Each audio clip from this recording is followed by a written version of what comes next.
Hey everyone, in this video I'm going to show you how to fix the settings not saving problem in YouTube Studio in just a few simple steps.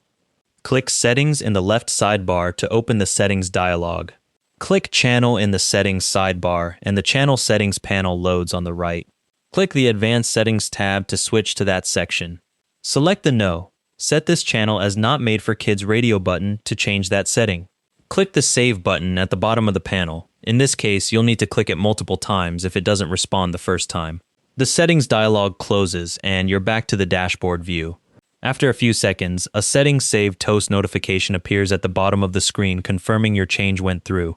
The notification fades away automatically, and your setting is now saved successfully. If clicking Save multiple times still doesn't work, the issue is usually caused by cached data in your browser. Clear your browser's cookies and cached images and files from the privacy settings, then reload YouTube Studio and try saving again.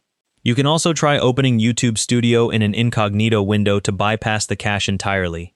If the problem persists after clearing cache, sign out of your Google account completely, close the browser, reopen it, and sign back in. And that's how to fix settings not saving in YouTube Studio. Thanks for watching, hope this helped.